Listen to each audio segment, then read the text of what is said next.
l'apôtre Paul. L'apôtre Paul, quel homme, quelle figure extraordinaire et étonnante dans l'Ancien Testament. J'ai l'impression, quand je lis le Nouveau Testament et que je parcours ces lettres et que je lis le livre des Actes des Apôtres, je me dis, c'est extraordinaire, c'est étonnant. C'est un homme qui a vécu 7 vies dans une vie. C'est extraordinaire tout ce qu'il a fait, tout ce qu'il a vécu, tout ce qu'il a rencontré, tout ce qu'il a affronté, qui n'était pas facile pour lui, qui était citoyen romain. On ne sait pas de quelle manière, est-ce que c'était un de ses ancêtres qui avait rendu des services à l'Empire romain et puis qui ainsi a obtenu la citoyenneté romaine, ou est-ce que c'est parce qu'un de ses ancêtres a acheté cette citoyenneté? Il était citoyen romain. Ça lui a permis d'échapper à bien des tracas. Mais je ne vais pas en parler ici, mais simplement de ce que lui-même dit. Nous, vous, nous n'avons pas vécu, même pas le 10e de ce qu'il a vécu. C'est extraordinaire. Et nous allons le découvrir. L'apôtre Paul, c'est un peu, je dirais, le Moïse du Nouveau Testament. Il est impressionnant. Et je vais simplement partager avec vous ce qu'il nous livre. Et il le livre au bout d'un nombre d'années assez conséquent. Il se tait.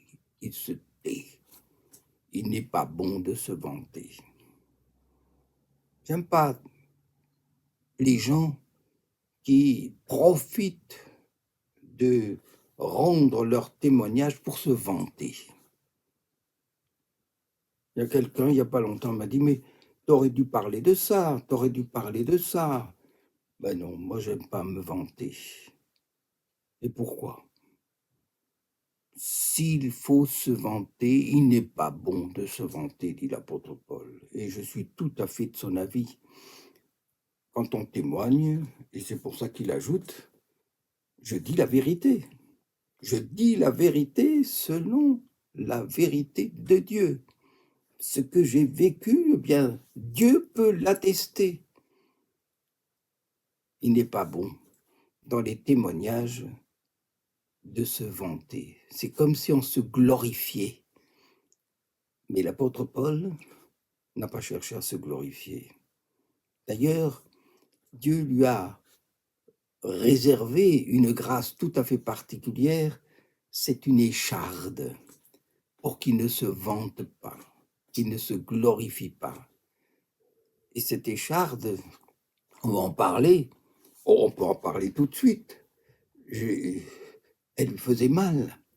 Et il dit 3 fois, j'ai prié le Seigneur de l'éloigner de moi, cette écharde. Et c'est quoi? Au verset 7 du chapitre 12 de la 2e épître aux Corinthiens, il dit, et pour que je ne sois pas enflé d'orgueil, à cause de l'excellence de ces révélations, il m'a été mis une écharpe dans la chair, un ange de Satan, pour me souffleter et m'empêcher de m'enorgueillir. Ah, Dieu a préservé son serviteur. Des fois, pour ne pas qu'on se vante, qu'on se glorifie, Dieu, eh bien, met quelque chose sur nous. Et comme pour Job, il se sert de ces anges de Satan, pour qu'on ne devienne pas orgueilleux. Et l'apôtre Paul pourrait devenir orgueilleux en disant « moi ». Voilà ce que j'ai fait, voilà ce que j'ai fait, voilà ce que j'ai fait, voilà ce qui m'est arrivé, voilà ce qui m'est arrivé. Ben non. Il dit, vous me forcez, ben je vais en parler. Je suis comme vous. Voyez, alors, je vais lire, c'est dans le chapitre 11, toujours, de la deuxième épître de Paul aux Corinthiens, et au verset 21. Cependant, tout ce que peut oser quelqu'un, je parle en insensé. Moi aussi, je l'ose. Sont-ils, eux, hébreux, les Juifs qui sont jaloux de lui? Moi aussi. Sont-ils israélites? Moi aussi. Sont-ils de la postérité d'Abraham? Moi aussi. Sont-ils ministres de Christ? Je parle en homme qui extravague. Je le suis plus encore. Par les travaux, bien plus. Par les coups, bien plus. Par les emprisonnements, bien plus. Souvent en danger de mort. C'est déjà pas mal, hein? Est-ce que vous avez vécu tout ça? Nous n'avons pas vécu les emprisonnements, nous n'avons pas vécu les coups. Est-ce que vous avez reçu des coups parce que vous êtes chrétien? 5 fois, j'ai reçu des Juifs 40 coups moins 1. Et c'était des coups de bâton, hein. Chez les Romains, c'était des coups de verge, de bambou, quelque sorte. 5 fois, j'ai reçu des Juifs 40 coups moins 1. Il a souffert. 3 fois, j'ai été battu de verge.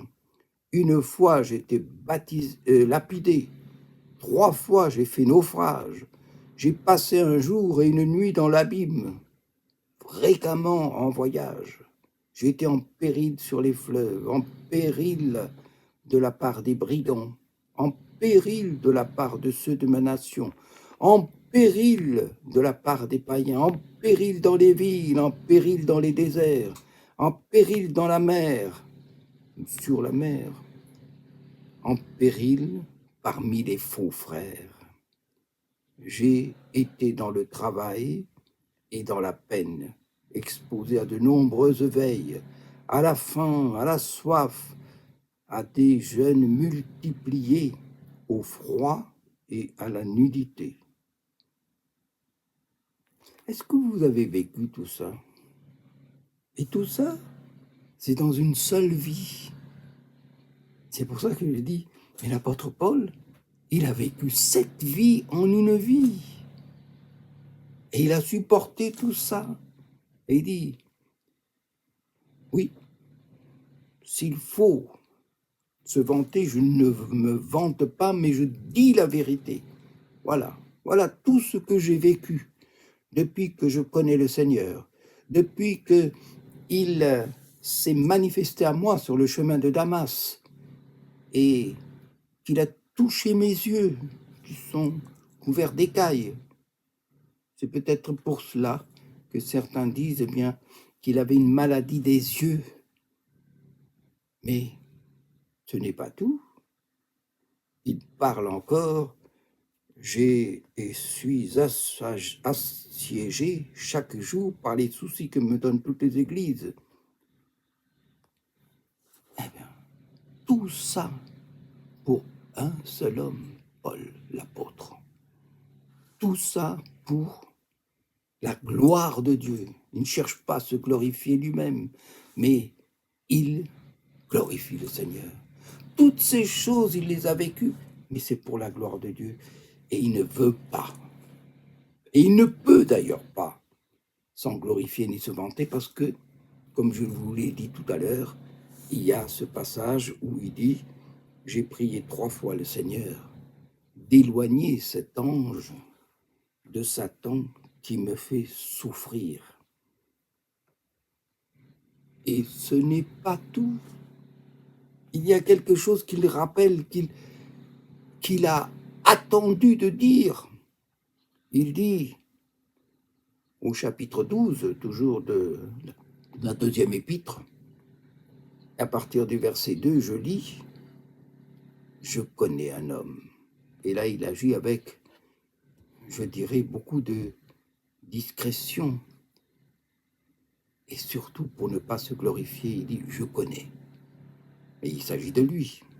Je connais un homme en Christ qui fut, il y a 14 ans, ravi jusqu'au 3e ciel.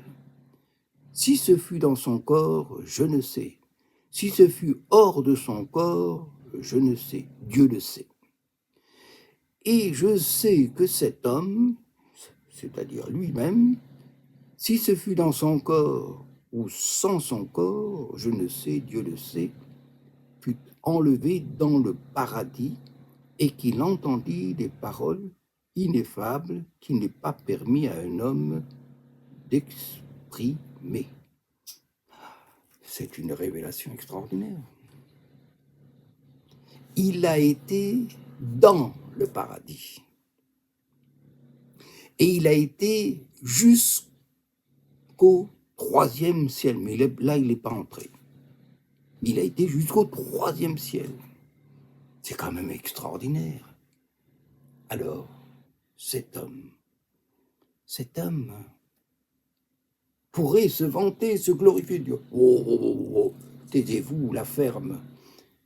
Parce que personne d'entre vous a vécu ce que j'ai vécu. Je suis allé jusqu'au 3e ciel.